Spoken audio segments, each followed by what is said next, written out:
What if I told you Expedition 33 can change the way you look at the hero's journey? What do you mean by that?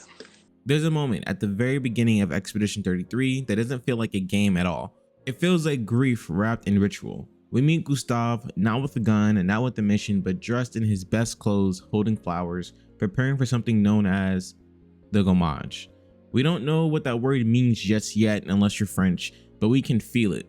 The quiet sadness in his eyes, the way Sophie and Gustave talk to each other in the cutscenes, the way the town almost feels too still in the moment. Clear that something sacred is about to happen and something irreversible.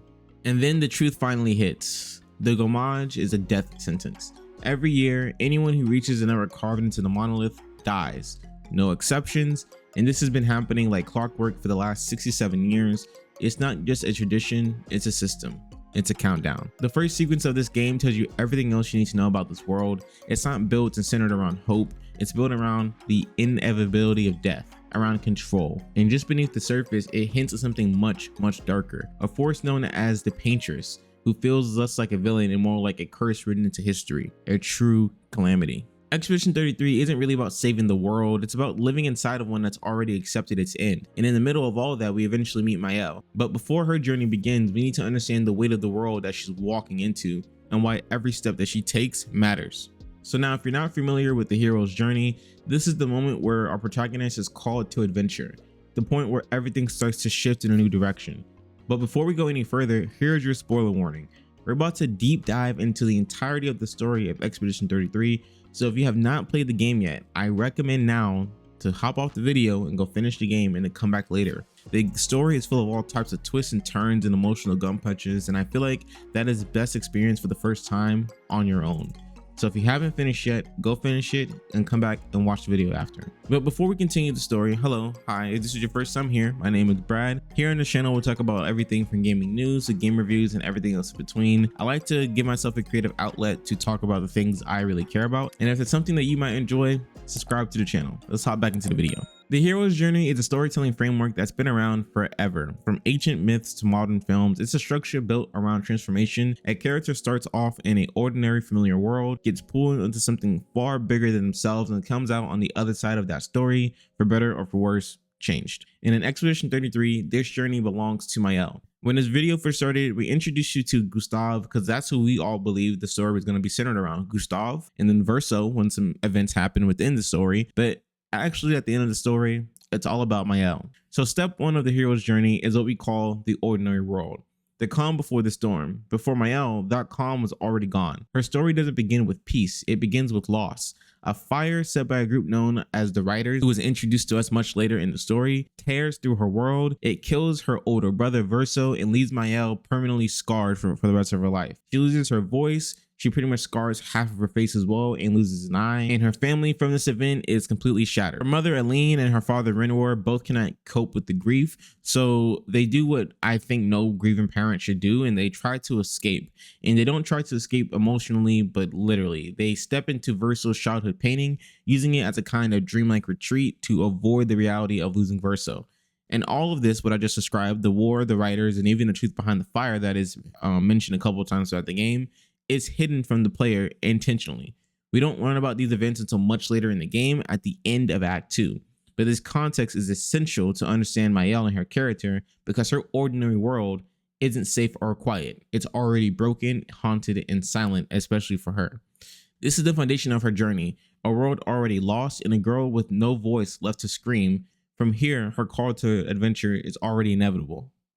Now, the next stage of the hero's journey is called the call to adventure and the refusal of the call. This is where the story starts pulling the hero away from their broken world and towards something unknown, something dangerous, and honestly just something new.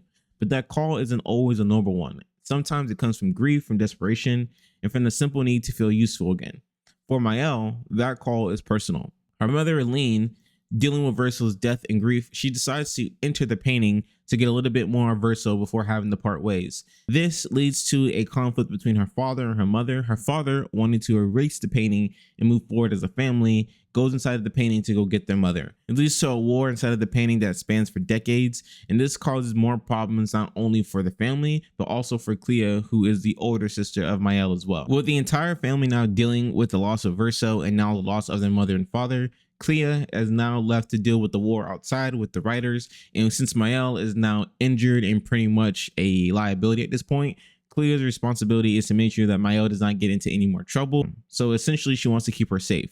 The best way to do this is to make sure that Maelle either stays at the manor, or two, she can go inside of the painting, but the painting can also be a liability since she's not strong enough to deal with Aline and Renoir's chroma. But it's not that simple. Like I mentioned before, Clea wants to protect Maelle. She believes that Maelle's been through enough, losing Verso, surviving the fire, and losing her voice. She tells Maelle to stay out of the entire conflict, to let her handle the writers and the war, and that she will deal with the parents as well, with her own special way by creating the Nevrons that are going to be inside of the painting. And for a time, Maelle listens. But this is going to be her refusal. She doesn't jump into the mission right away. She holds back until eventually at some point she can't hold back any longer, and eventually Maelle decides that she's going to join in the fight and that she doesn't want to sit on the sidelines anymore. So she enters the painting, hoping to find her mother and to bring her back home outside of the painting. And just like any other hero story, the journey doesn't go the way they often expect. As soon as she enters the painting, a chroma storm strikes and she is essentially wiped out. She is going to be reborn as a baby and not as a young woman that she was planning to enter in originally. This twist folds both the call to adventure and the refusal into one messy emotional decision, where Maelle is trying to save someone she loves, and in doing so, she already loses everything: her body, her voice, and her time. This isn't the start of a quest, it's the fall. A plunge into the unknown, and there's no turning back at this point for Maelle. The fourth step in the hero's journey is meeting the mentor, the part of the story where the hero is given the tools, knowledge, and guidance they need to step into the true unknown. But for Maelle, this moment is more than just preparation. It's the beginning of rediscovery for her. Because after the chroma storm, Maelle doesn't remember who she was, her identity, her trauma, her family, all of that is gone. She's reborn inside of a painting in a world that feels strange and surreal, but to her, there isn't before, just this. And that's where Gustave comes in. He and his sister both find Maelle after her parents die in the Gommage, and she's passed around from orphanage to orphanage. They decided to take her in, raise her, love her, and in doing so, they now become her world, her family. And Maelle grows up without knowing the fire or Verso or the war that fractured her in the past. But under Gustave's care, she slowly begins to learn about the world that she's been dropped into, about the monolith, the countdown, the expedition. And the figure at the center of all this pain is the paintress, which is her mom. Gustave doesn't act like a traditional mentor. He doesn't push Maelle to be a hero, but by simply just being there for her and giving her space to grow, to question, and to train, he helps shape her into someone capable of taking the path when the time does come. And even though Maelle has no memory of her former life, something unspoken seems to carry her through all this time. There's a sense of urgency, a quiet determination. Maybe not to recover what she's lost, but to make sure it means something in the future. Through Gustave, Maelle learns how to live in the current world. And more importantly, she starts to believe that she belongs in this world. This leads to her joining Expedition 33 to defeat the Paintress. So at this point of the story, we are now back to the beginning of where Gustave is getting ready for the Gommage, and they're getting ready to prepare for the expedition. So once the Gommage ends, the expedition is finally ready to begin, and for Maelle, it's the moment everything has been building towards. The chance to move with purpose, to stand beside Gustave and not behind him anymore, and to march into the unknown in pursuit of something greater, the end of the Paintress. This is the moment she accelerated everything forward to leave at 16 instead of the wait into her actual Gommage date. Together, they cross into a new continent, unfamiliar, and it has been explored by other expeditions, but for them, it's still filled with mystery. But the hope that carried them forward is shattered almost immediately. The group is ambushed on the beach, caught off guard, and completely wiped out on day one. And usually speaking, for the hero, this first battle is usually a struggle of their might versus the new person's might. But this on the beach was a complete massacre. It was a collapse. Most of the expedition is killed. The rest of them are scattered, and for a while, Maelle is completely alone with no memory of the past and no idea what her future is supposed to look like. She finds herself in a strange manner, eerie, still, and dreamlike, and there's no clear way forward, no voice telling her what to do next. But slowly the pieces begin to come together. Gustave finds her with Lune and Sael, and they're not found in any particular order that I just mentioned, but together they begin to reform the broken mission from the beach. Not just to survive, but to keep moving forward to get to the Paintress and end this calamity once and for all. And along the way, they meet Esquier, a mythical creature who's going to help them get across the sea. So he is now a new ally who gives them knowledge about the world and the power they need to swim across the sea and continue their journey forward to finally kill the Paintress. It's through these moments, the regrouping, the rebuilding, the small victories, that Maelle grows. She's no longer just reacting to the world, she's navigating herself through it. She's facing it head on, leading others through it as well.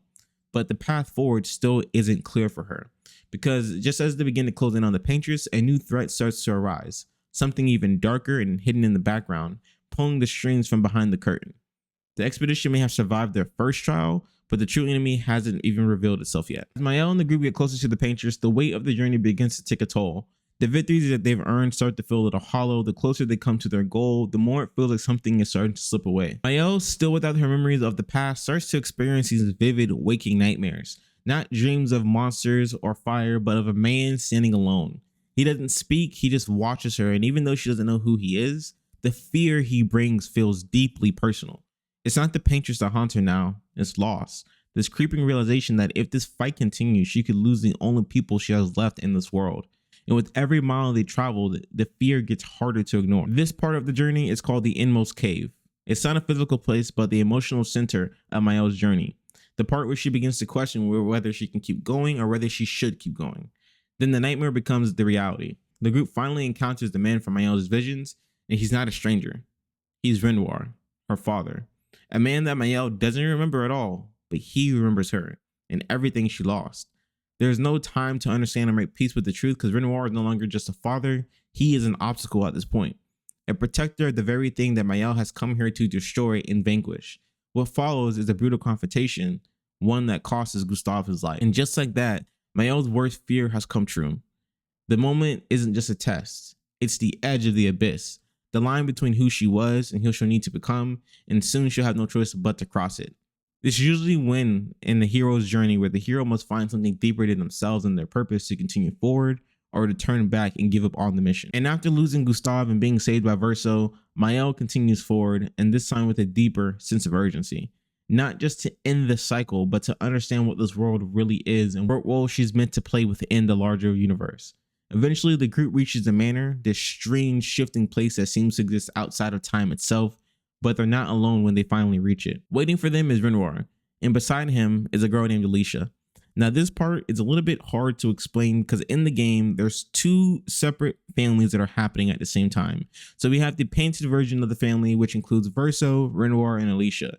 These are now doppelgangers that replace the actual family from the real world, and within that, they are now here to protect the painters from outside entities like the expeditions. And on top of that, we have the real versions of these characters, the ones who have entered the painting, which is Renoir, who is going to be the curator at this point of the game, the paintress, and Maelle. These two characters are outside forces that came into the painting, and they can act within will as what they want. So for the simplicity, I'm going to call Alicia Maelle's sister, but we all know that Alicia is actually Alicia. What follows next is a conversation of not just power, but of truth. When Verso and Renoir meet again, this comes out with the truth that Verso is now the son of Renoir. And at this point, the family that Maelle never remembered is suddenly standing in front of her, fractured and fighting again. There's no time to make sense of it. The moment explodes into just absolute violence. Maelle and the group battle Renoir with everything that they have, and for a brief moment, it feels like they may actually beat him. But the manor, like so much else in this world, still slips through their fingers and it vanishes away, leaving them with no clear path forward to the paintress. This moment should be the turning point, the final push toward the paintress, but instead, it's a complete reset. The cycle begins again for the group. What follows in Act 2 mirrors the earlier steps of Maelle's journey. The expedition must now defeat the two Axons, powerful beings who guard the way to the monolith. These are new trials, new enemies, and a new threshold to cross to reach their goals. Each Axon brings new revelations, new pain, and new strength to the group. But there's something different now. Maelle isn't stumbling forward anymore. She now has confidence. She's driven. She's sharpened by the loss, empowered by the people still walking beside her. Into the path that repeats, she is no longer the same. The hero's journey isn't a straight line. And in Expedition 33, it doubles back, forcing Maelle to face not just to the paintress again, but herself. After enduring loss, betrayal, and near destruction, twice at this point, Maelle finally reaches a point that feels different. Not because the danger is gone, but because she no longer is afraid to face it. With the Axons defeated and the path to the monolith beginning to open, Maelle is granted something extraordinary. A weapon forged not just from strength, but from understanding how the world works. A blade that doesn't just cut, it splits down chroma itself. This new weapon is more than just a tool, it's a symbol. It represents everything the expedition has been through up to this point. Every failure, every fight, every life lost along the way. It is in many ways Maelle's true voice, the one she lost in the fire so many years ago, and the one that was rebuilt through love, through loss, and through sheer determination to see this mission through. With this power, Maelle can now do the impossible. She can stand against the Paintress, not just as a survivor, but as a challenger. For the first time, the end of the calamity feels within reach for the expedition.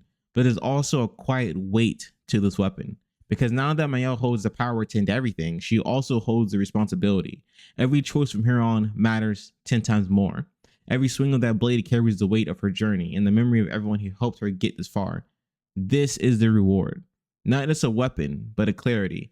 The road ahead is still dangerous, but now Maelle walks it with purpose, and with the power to finally finish what began the day her world burned. Traditionally, the road back is the point in the hero's journey where the protagonist returns to the ordinary world, changed by the trials they faced, now carrying new power, wisdom, or insight. But for Maelle and the expedition, it seems like that moment has finally come. They've gained the weapon, they've completed the journey, and all that remains is to defeat the Paintress and to restore balance to the world. But this world doesn't follow tradition. When the group finally confronts and defeats the towering figure they believed was the Paintress, they realize too late that the Paintress was not the true threat. She wasn't the end of the journey, she was just a decoy. She was the guardian, and with her death, the world now begins to unravel. Verso was delivered the truth but chose to ignore it. The Paintress wasn't causing the calamity, she was holding it back. Every year she sacrificed herself to delay the inevitable, to give humanity one more breath, one more chance at life. And now that she's gone, the protection is gone as well. And the calamity, unstoppable and absolute, sweeps across the world. In this moment of total collapse, that Maelle finally remembers that she is not Maelle. She's Alicia, Renoir's daughter, reborn and rewritten and lost in a cycle of grief and forgetting. Her entire journey comes rushing back, the fire, the trauma, the chromosome, the family she once had, and the family she built here within the painting. And with that memory comes something even more powerful, her true self. This isn't the return she imagined. There is no ordinary world left to go back to. But Alicia now knows who she is, and she knows who the real enemy has always been, her father. He entered the painted world to escape his grief and to erase the painting, and in doing so, doomed everyone else who lives within it to suffer. Now, as the world falls apart, Alicia awakens fully, and the final act begins. Not to return to the world that was, but to reclaim it from the one who broke it. In the hero's journey, the resurrection is the final test. The moment where the hero is reborn, not just stronger, but clearer, or wiser. It's where everything they've learned up to this point is put to use in one final act of transformation. In Expedition 33, this moment belongs purely to Maelle. After the world falls and her memories return, Alicia rises again. Not as a broken version of herself, but fully awakened, resurrected with the truth and a purpose deeper than just plain revenge. Her mission isn't just to defeat an enemy, it's to undo a cycle, to bring back everyone lost to the Gamage, and to end the false history that's trapped the world for generations. She travels back to where it all began, in Lumiere, her hometown. Cracked and crumbling within the painted realm, there she faces her father one last time. Not as a lost daughter, not as a victim, but as someone who sees the full picture, the grief, the guilt, and the pain that shaped him and the destruction he caused because of it. The battle isn't just physical, it's emotional and it's symbolic. A final confrontation between memory and truth. And in the end, Maelle finally wins. She's able to convince her dad and forces him out of the painting, and the world no longer belongs to his grief. Now, the final step of the hero's journey is the return with the elixir. This is when the hero comes back, not just changed, but carrying something powerful. A gift, a truth, a choice that can heal the world or destroy it. But Expedition 33 doesn't hand that choice to the player that easily. With Renoir now defeated in the Gamage undone, Maelle, or Alicia, is given one final decision. She now holds the power to erase the painting entirely, to free everyone trapped inside, to let the world move on, but doing so means letting go. It means saying goodbye to the only reality that she's ever really known and felt like she belonged in. It means saying goodbye to Verso, to Gustave, to the people who gave her life after everything else was taken. Or she can choose to stay, to keep living within the painting, a world made from memory, grief, and beauty, a world she now understands completely. It's the final echo of the journey, restoration or acceptance, sacrifice or comfort. Depending on what the player chooses, the story ends in one of two ways, either with Verso erasing the painting and saving the world, or with Maelle living within the painting for a little while longer and bringing back everyone who she lost throughout her journey. There is no perfect ending, only the one that you decide to choose. Because like any true hero's journey, the hardest part isn't fighting the enemy. It's learning how to live after the battle is over. What starts as a mission to save the world slowly becomes something far more personal. Through its 3-act structure, the game lets us settle into a rhythm, lets us think we understand the stakes before pulling the ground out right from underneath us. It's not just about the twists that hit hard, it's how earned the twists feel, the pacing, the character development, the quiet emotional threads that all build towards this moment where the game tells you this isn't just a story about saving the world, it's a story about understanding how the world works. And then everything changes. Because Expedition 33 doesn't just reframe the characters or the mission, it reframes the entire world. When it's revealed that the world is nothing more than a painting, a crafted living memory suspended in chroma, it forces you to reevaluate everything you've seen up to this point. The people you fought for, the tragedies you mourned, the victories you've earned, they're all real in the moment, but they were never meant to last. The emotional gut punch is that they were never meant to exist at all. These weren't just NPCs or scripted allies, they were fragments of Verso's imagination. Pieces of grief or love, of memory, living, breathing echoes inside of a world that was created to help someone cope with loss. And in that context, Maelle's journey isn't just heroic. It's tragic because she fights so hard to restore something that was always designed to fade. And yet the beauty of Expedition 33 is that it still believes in meaning. Even in a world painted from pain and memory, it asks you, what if free will still mattered? What if love, even imagined, can change something real? That's the power of the story. It doesn't just ask you to play, it asks you to feel, to question, to wonder what it means to live in a world of someone else's memories, and still carve out your own purpose anyway. And if you finish the game or have your own thoughts, theories, or interpretations of the story, I'd love to hear them. Did you erase the painting? Did you stay behind? Did you cry when Gustave died? Or feel something shift when Maelle remembered herself finally to be Alicia? Because in the end, Expedition 33 isn't just about how the journey ends, it's about how it lingers. Thanks for watching. Can't wait to see the next one.